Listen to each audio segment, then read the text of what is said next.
Hey, hey, hey! Welcome to my channel. I am Joyce, your new leader cheerleader, here to help you better prepare for the fun you're about to endure. This channel is designed for the aspiring and new assistant principal looking for support, resources, and really a space to feel heard. I too know what it's like to be a new leader thrown into this position, wondering if this job is for me with very little help, if any, and questioning myself, wondering if I'm doing the right thing, right? So today I'm going to briefly chat with you about how to lead without that leadership manual, because the reality is you're not provided a manual when you get the job. You're going to have to figure out a lot of things, but that's okay. I'm here to help you. In my time as a school leader and working with new leaders from across the world, I have realized that there's this common need, and it's not more, but proper training. So we have training, but the proper training for new assistant principals, those of you who are jumping from teacher to AP, instructional coach to AP dean, those jobs that you had before, they do not prepare you for being an administrator. It does not. I had so many great experiences and I was pretty prepared, but I really wasn't prepared, if that makes any sense. I don't even know how to explain that, but I had great training and I felt confident, but there were a lot of things that I didn't know, right? So that load of an administrator, carrying that weight of an administrator, you're not prepared for that, period. Okay, you're just not. And I know you'll probably say, well, it's the same for principals with new principals.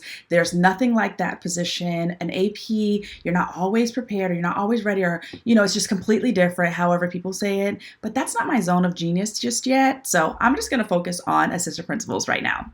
But the reality is, new leaders need more targeted and proper support. But there's hope, and I'm here to give you just some practical tips on how to navigate that challenge, okay? So your first tip is to find your compass. Finding your compass, right? Like, what does that even mean? Well, reality is you're going to need some support, and you're going to need somebody that you can go to and who can support you through all the things that you just don't know. Now, one thing that my district has been implementing that I am grateful for is they are assigning at least a mentor to new assistant principals, and that person can be that go-to or a person that they can call if they have any questions. But you're going to want to seek someone out. Maybe it's an experienced AP or a previous principal, someone who's done the job. And I like to say maybe not a current principal right now, but you seek whoever you trust, okay? You seek whoever you trust and find that person that can mentor you. You're going to want to attend educational conferences. So you want that for your professional development, but also think of it as your social development as well, your networking opportunities. You may find a mentor there. Now, when you go to those conferences, if it's out of state, if it's a national conference, that person may be in a completely different state, but trust me when I tell you this, we're all going through very similar things. Now, if you want someone specific, because you can have more than one mentor, if you want someone specific to your state needs because you have different statutes, different laws, you may want someone that's in your state. Go to a state conference and find someone that you can, reach out to when it comes to all of that.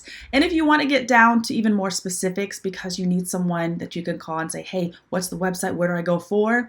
You're going to want someone in your district. So find a mentor in your district. Once you go to maybe if you have like an instructional institute or an administrative meeting and everybody's there, start to build relationships and seek out someone who you can trust and who can support you. Now, once you establish that mentor-mentee connection, I'm emphasizing this. Come here. Come to the camera. Come here. Make sure that you establish a structure to meet with your mentor. Okay? Make sure of that, because I promise you, you're going to want to have structure with your meetings so that they're focused and that they happen.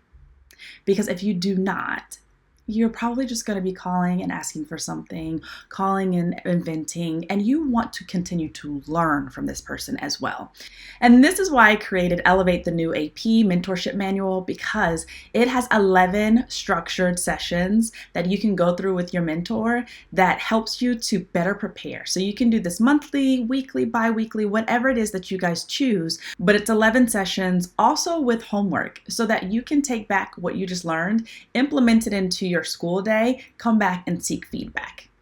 Number 2, navigating uncharted waters, tackling challenges that you probably have never heard of. Because, again, there's a difference between going from teacher leader, instructional coach, dean, to an administrator. Some of the most common challenges you're probably going to experience and having to navigate are scenarios like, handling difficult staff, people mad at each other, people mad at you, budget constraints, parent conflicts. Those are situations that do not look the same as when you were a teacher. They're not the same because the reality is you're an administrator now, and the weight of your words, the weight of your decisions are completely different. Now, you're going to spend most of your day putting out fires. I'm not kidding when I tell you I probably solve 50 problems within the first 2 hours of my day. I'm not kidding. You're going to want to get pretty good at problem solving because you're going to have to multitask multiple problems at a time. Maybe you have something in your toolbox that helps you with that.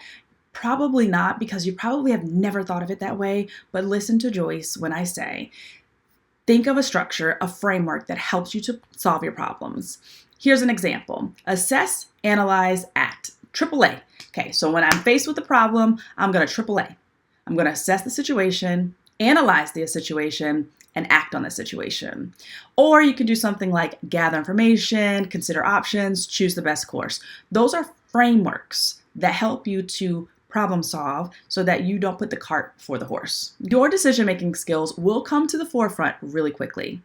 I have been on day 3 at a new school and an emergency happened. I had to make decisions based off of my experiences and all of what I knew, just like whatever it was that I had experienced, I had to go. I didn't know the people, I didn't know the layout, I didn't know anything.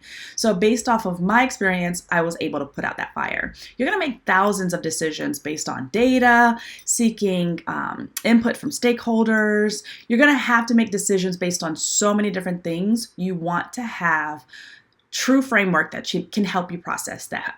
Now, you also want to be able to react calmly under pressure. You do not want to have a situation arise and you are just all over the place and you can't think and you can't function and you are like, everybody's looking at you like, okay, who's in charge, right? You don't want to have that. I'll give you an example. There was a time in my first placement. Now, mind you, this was the first time I had dealt with a missing child. It was after school hours, the buses, I think the child was on the bus and they were lost. Now, mind you, I don't know what to do. I'm first year AP, first months probably. And my principal was there. She was so chill. Like she was just literally like this, just watching, just chill. And I'm sitting here like, okay, what do I do? Who do I call?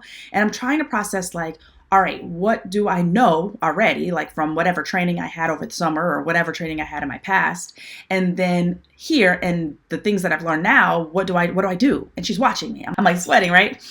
And so I'm sitting here like, she's so calm. She's so lax. It's like she doesn't even care. Like she's just like, whatever. Afterward, I said, how do you stay so like calm and in the background? And she said, well, somebody had to be calm or something like that. And I was just like, okay. What do you mean? Like, I was pretty calm. I thought I did a great job. Like, I'm cool.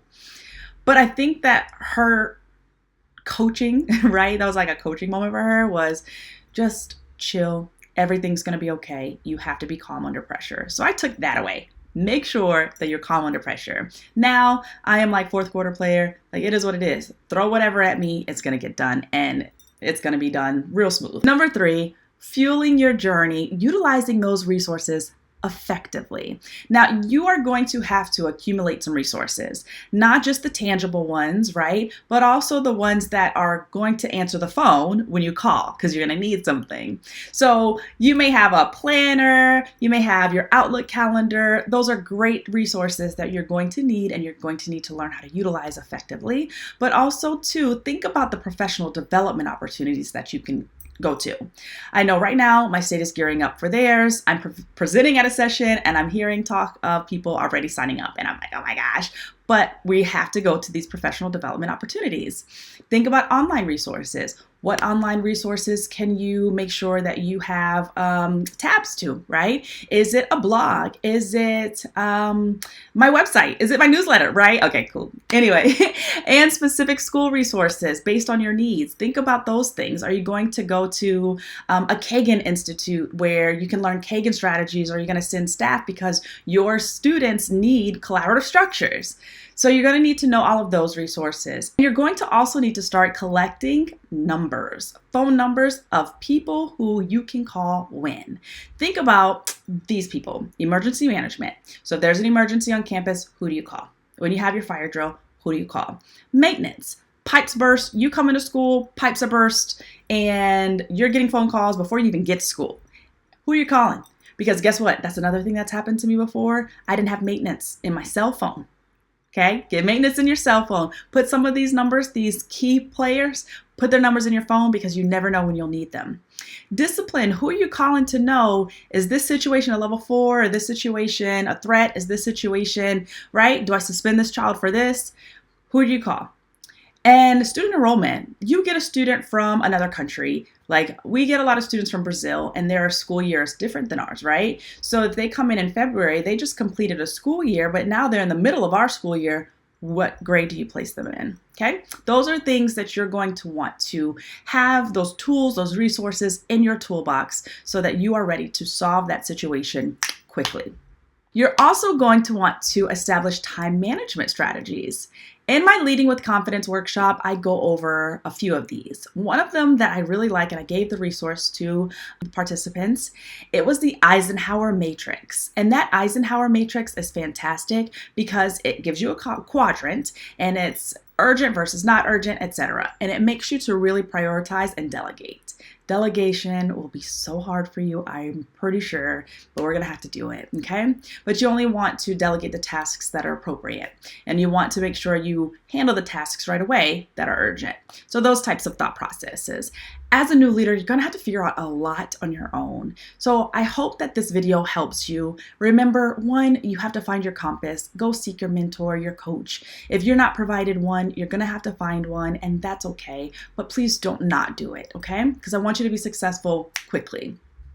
Navigating uncharted waters and taking on those challenges. Navigating uncharted waters, tackling those challenges. How are you going to stop and think about how you handle this situation? Are you going to create a framework, or are you going to take one of the frameworks that I gave you? Whatever you do, you want to be able to think clearly when you are having to handle a problem, okay?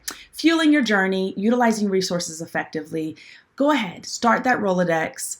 Figure out what resources you are going to utilize, what professional development are you going to do, collect those phone numbers, put them in your cell phone. Take care of yourself. You are not going to be able to do this job if you don't prioritize your self-care as well. I hope you took something away from this video today. I hope that it was helpful for you and it helps you on your leadership journey. Now, I encourage you to embrace these challenges. It's okay. We've all been there. You're going to go through some rocky starts. It's okay. Everything is not going to be smooth. I'm on year 7 and it's still not like, you know what I mean? Every day it's something different because that's why I love this job. Every day it's something different and I'm learning something new every single day. Also, learn from those mistakes. You're going to make mistakes and that's okay.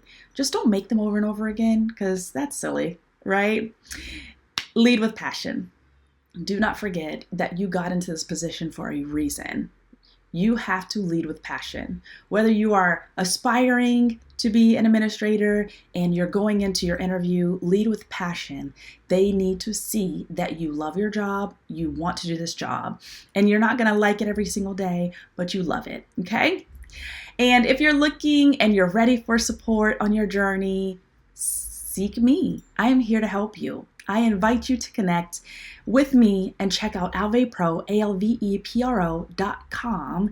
Join my newsletter. I try to give tips and resources, freebies, advice, push my videos so that you can see them when they come out. All of those fantastic resources that are already there for you, go check it out.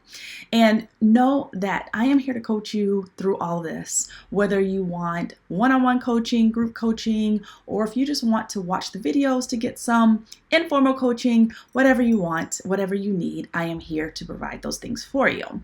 This journey is challenging, but you're not alone. So again, I hope you got something from this video. Thank you for being here. This is part 2 of 10 of my PD Bites. Don't forget to hit the subscribe button and join me back next week. Take care.